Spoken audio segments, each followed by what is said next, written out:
Breaking update చూద్దాం. రాజకీయ పార్టీలకు డబ్బు సమకూర్చేందుకు తీసుకొచ్చిన ఎన్నికల బాండ్ల చెల్లుబాటుపై దాఖలైన పిటిషన్లపై నేడు సుప్రీంకోర్టు సంచలన తీర్పు ఇచ్చింది. రాజకీయ పార్టీలకు వివిధ రూపాల్లో నిధులు ఇవ్వడం పైన దేశ అత్యున్నత న్యాయస్థానం సంచలన వ్యాఖ్యలు చేసింది.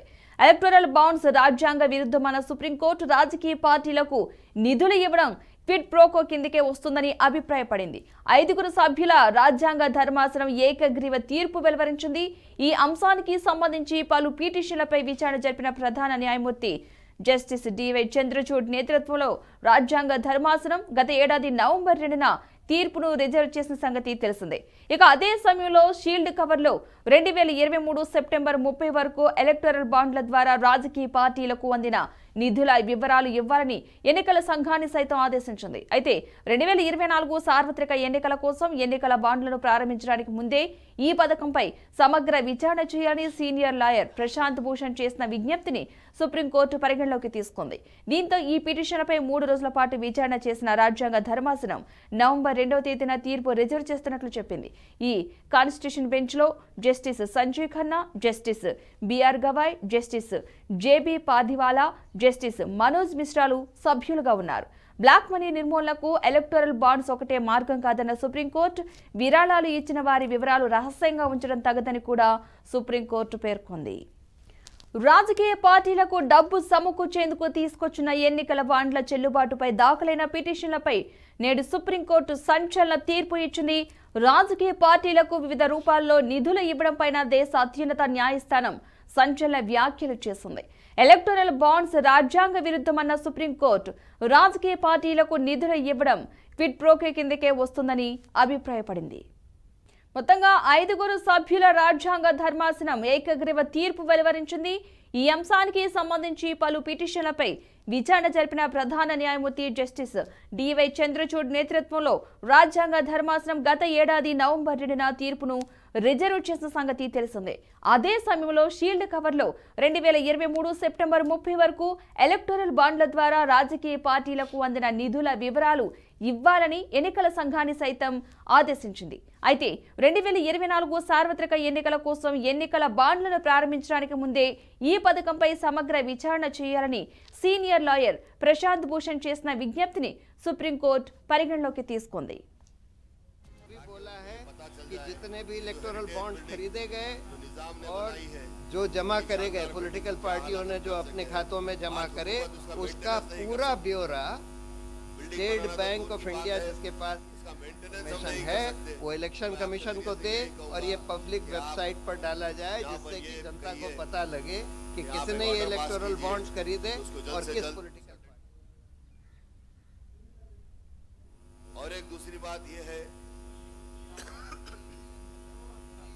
बशीर बाग नाना बाग की मस्जिद है और काफी जायदाद है, 16 एकड़ का गजट है उसके ऊपर, लेकिन तमाम जायदाद पर इंक्रोच कर लिया गया है और वहां पर जीएचएमसी उसको परमिशन बार बार देते जा रही, कई बिल्डिंग बन।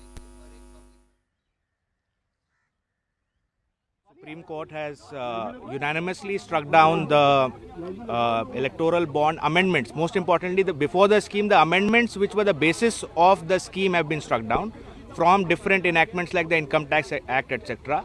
And the Supreme Court's view was, which is fundamentally they agreed with our submissions, that this is public information is essential for the functioning of our democracy.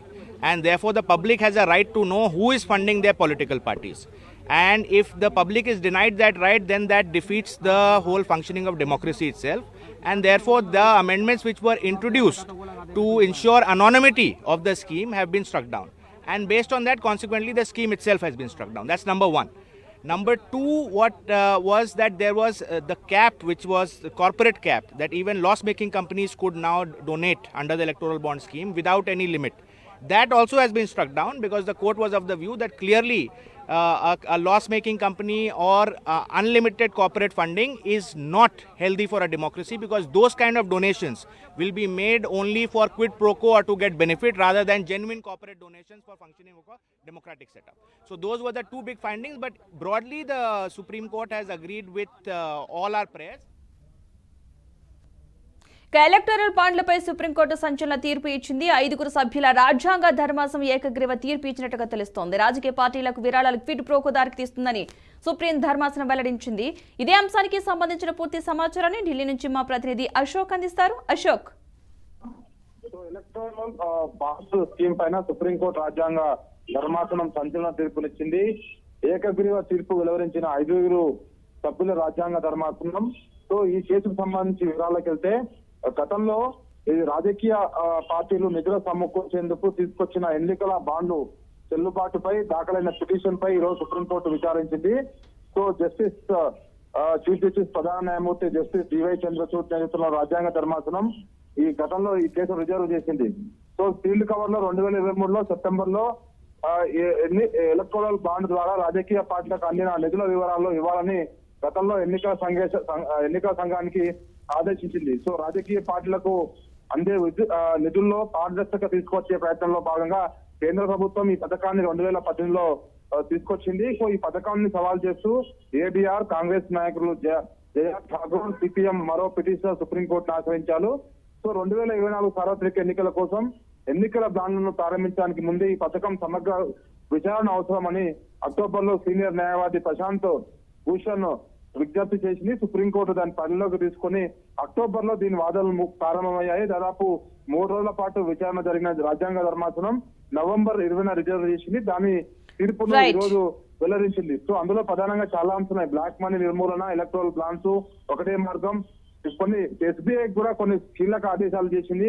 March 6లోగా electoral bonds పైన SBI ఎన్నికల commission పూర్తి సమాచారం ఇవ్వాలి. ఎన్నికల commission పైన సమాచారం అందిన వారంలోపే అన్ని వివరాలు పబ్లిక్ వెబ్సైట్ లో ఉంచాలంటూ 15 రోజుల వ్యవధిలో ఉన్న ఎలక్ట్రల్ బాండ్స్ అన్ని రాజకీయ పార్టీల కొనుగోదారులకు వెళ్ళి ఇవ్వాలంటూ సంచలనం చూపించింది. రాజకీయ పార్టీలు మరి దీనిపై ఏ విధంగా స్పందించాలో చూడాలి. మరి రైట్, థ్యాంక్ యూ అశోక్.